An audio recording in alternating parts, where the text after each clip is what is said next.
He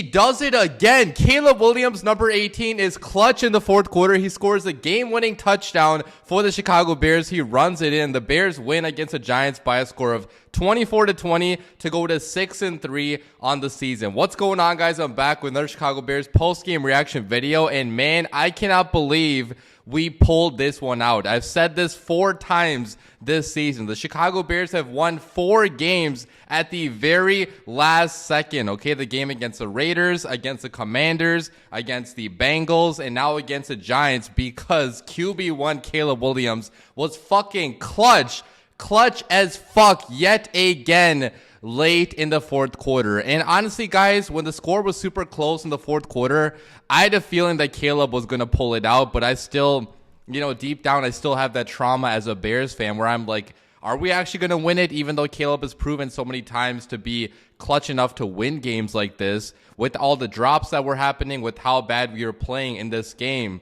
I thought there was a chance we could actually lose this at the last second, but I knew if it was going to be close that Caleb, if he got one last chance to score a go-ahead touchdown, he would make the most out of the opportunity, and that is exactly what Caleb Williams did in this game. I was watching this game at a bar, and I'll put our reaction on the screen right now for when Caleb scored that game-winning touchdown. Go Caleb!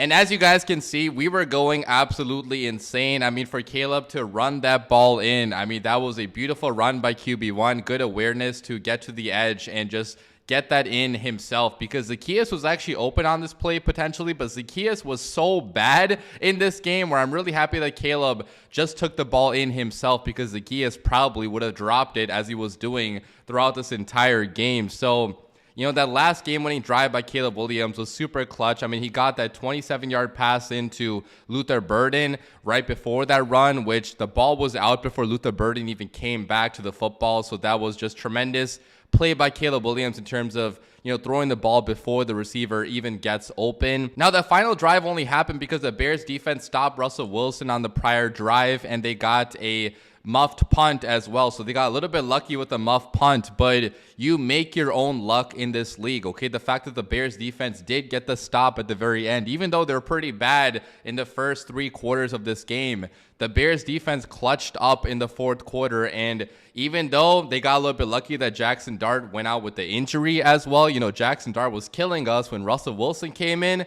It was different. So I won't act like the Bears did not get a little bit lucky in this game, but again, you make your own luck in this league. The Bears made the plays that were required out of them to win this game in the fourth quarter. Caleb, scored 2 touchdowns in the fourth quarter of this game. He got a ball into Roma Dunze for the touchdown as well. That was a pretty nice touchdown drive by the Bears offense late in the game, and then the Bears defense gets a stop. A muffed punt happens, ball to Luther Burden, then Caleb runs it in for the game-winning touchdown. The Bears defense holds at the very end of this game as well. So all in all, guys, although it was not pretty, a win is a goddamn win, okay? I don't care how a win happens. It counts the same as every other win that you get in this league. The Bears being 6-3 at this point, it puts them in a great position to compete for a playoff spot. There's still a lot of season left. We have to face off against our divisional opponents and actually beat them, because right now we're 0-2 in the division. So the Bears still have a lot to prove, but by being at 6-3, they have put themselves in a spot to play a lot of meaningful games in November and December. So hats off to Ben Johnson, hats off to Caleb Williams and the Chicago Bears for finding yet again a way to win the game, as they have been doing this entire season. I cannot believe that, Eberflus, our last head coach, found every single fucking way to lose a close game. Ben Johnson finds every single way to win a close game, and the energy has completely shifted here in Chicago. But talking about this game, I'll break down both sides of the football, talking about the Bears offense and Caleb Williams. First of all, I already talked about him a little bit in the beginning, but guys, Caleb was super clutch in this game. Caleb has ice in his veins, guys. When it comes time for the fourth quarter, he always plays his best football consistently. I mean, besides for the Ravens game, he has been so clutch during his Bears career. In this game, he had 220 passing yards. He went 20 for 36 on his passing attempts. He had 1 touchdown, 0 interceptions. He took 0 sacks, passer rating of 83.1. And guys, his stats could have been a lot better if our receivers could catch the fucking football. The Bears receivers were so bad in this game, so bad. Almost everybody had a drop. Rome Odunze had a drop. DJ Moore had a drop in the end zone, which was a fantastic play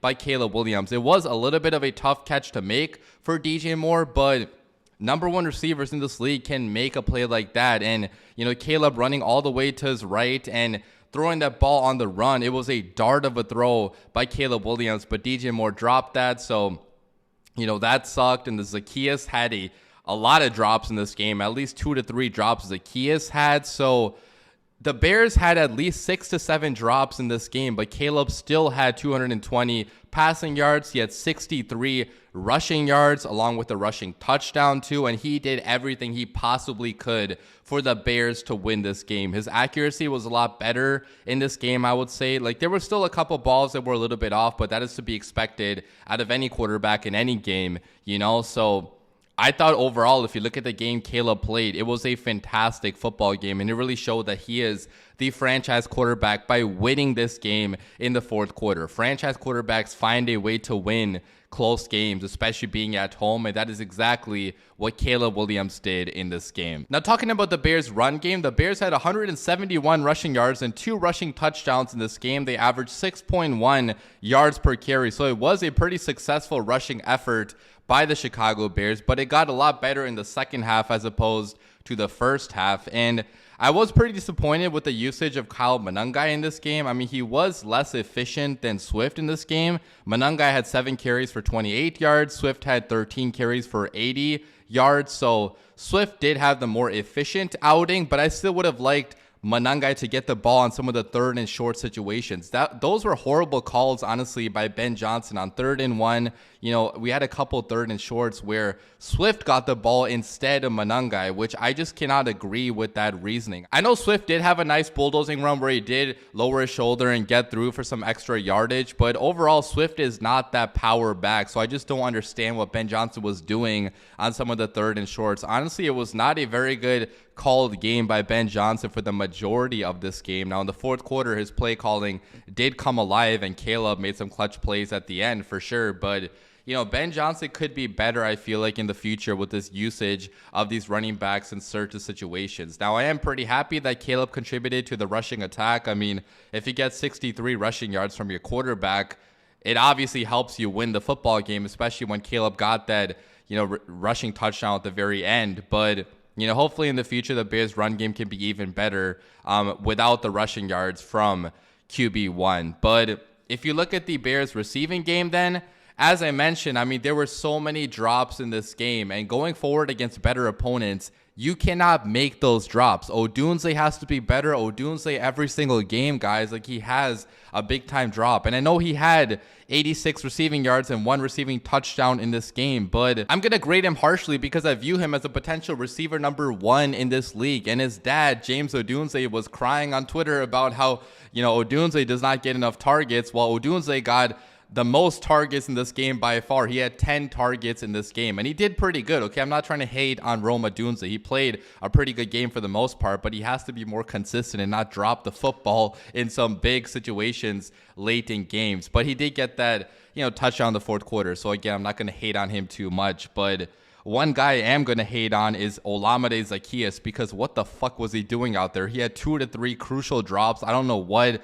Like, did he have butterfingers? Did he actually slather some butter on his hands, on his glove before this game? Because he was dropping everything out there. So it was a horrible game by Zaccheaus, but the bright side was that Luther Burden kind of took over in the fourth quarter of this game. And I think Zaccheaus being bad is going to give Luther Burden more opportunities to make plays in the second half of the season for the Chicago Bears. And, if you look at Loveland also played a pretty good game in this one. He had 55 receiving yards, so it's good to see Loveland getting involved and being the Bears' primary pass-catching tight end. Cole Kmet had 1 catch for 5 yards, but Cole Kmet has kind of been phased out as the primary pass-catching tight end. So really happy to see the Michigan man continue to get involved. And overall, guys, the Bears offense, although they didn't do anything crazy against a bad Giants defense, they did just enough to win this game. They were clutch in the fourth quarter. And most importantly, they did not turn the ball over. This Bears offense is really good at not turning the ball over, especially because Caleb Williams throws so few picks. So far in his NFL career, he has thrown a very low amount of picks for the pass attempts that he has had. So I got to give another big shout out to Caleb Williams for not throwing a huge amount of picks as young quarterbacks usually do. And overall, scoring 24 points, although it wasn't a crazy good offensive outing, it was good enough for the Bears to win this game. So hats off to Ben Johnson, Caleb Williams, and the Bears offense. But switching over to the Chicago Bears defense, the defense was pretty poor for the majority of the game. They allowed 431 total yards, and Jackson Dart was running all over them. He was passing all over them. Now, Jackson Dart went down with a concussion, I believe, late in this game. So, again, we got a little bit lucky that their quarterback got injured late in this game, and Russell Wilson was freaking horrible at the end. But I will give the Bears defense credit for coming through in the fourth quarter still. I mean, CJ Gardner-Johnson has been a hell of an acquisition because he had 2 sacks in this game. He had a forced fumble as well, and that forced fumble was crucial in helping the Chicago Bears win this game, because without that, the Giants would have scored again probably, and at that point, it would have been too big of a margin for the Bears to come back, most likely. So CJ Gardner-Johnson already has 3 sacks for the Bears. He's only been on the Bears for a couple weeks. I mean, it's been a slam dunk signing by Ryan Poles. Like, he already knew Dennis Allen's defense. He's been playing pretty good in coverage. Like, I don't see his name getting called that often besides for when he gets sacks or he gets a forced fumble. So, hats off to CJ Gardner-Johnson. I can't believe I'm saying that as a Bears fan, but hats off to CJ Gardner-Johnson. If you look at other guys that had good games, so Javon Dexter had half a sack. Montez Sweat had 1.5 sacks and 1 tackle for loss. Montez Sweat has turned it up in the last month or so. I mean, he's been getting criticized a good amount for all the money he's getting paid and not producing, but recently he's been producing big time. It seems like every game now he is getting a sack. So good to see Montez Sweat start to heat up in the second half of the season. And besides for those guys, I can't think of too many players that had like standout games.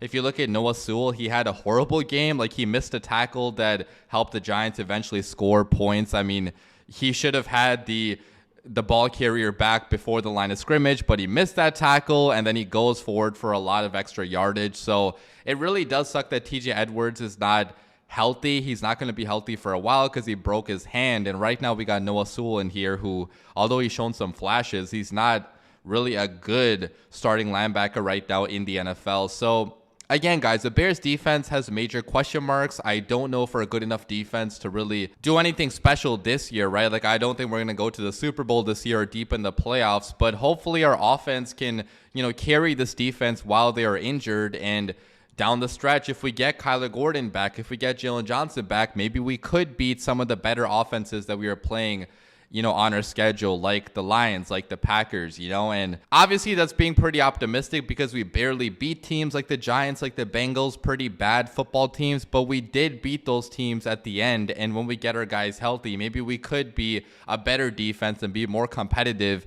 against better teams. And Caleb Williams and our offense are progressing every single week, guys, even though it was a pretty rough first half and it seemed like we were taking steps backwards. They find a way to get the job done. I mean, every single game they're scoring 20 plus for the most part and, putting together 300, 400 plus yards through 4 quarters of a game. Is this Bears team elite? I don't think so, right? There's so many holes on this team still, but the fact that we are winning games, that we are 6-3, it says a lot about who this coach is. It says a lot about who our QB1 is, and it says a lot about the grit and the determination of all the players on the Chicago Bears. We have guys in this team that are really fighting and clawing their ways to victories. They're finding every single fucking way to win a football game. And as a Bears fan, that is so exciting because I'm not used to these feelings as a Bears fan. I'm used to blowing games late in the fourth quarter, but we are finding every single way to win a football game, and it's so fun to watch Bears football this season. Leave your comments down below, guys. What do you guys think about this game? We have a very tough stretch of games coming up now. We got games against the Vikings, against the Steelers, against the Eagles, against the Packers. So the next month is going to be some pretty tough football, but it's going to show you who the Chicago Bears are. And the Bears have afforded themselves the opportunity to lose a couple of these games and still be fine because we are sitting at 6-3. So thank God the Bears took care of business today. Leave your comments down below. I'll be back with another video next week to break down the Vikings game. But as always, guys, bear down.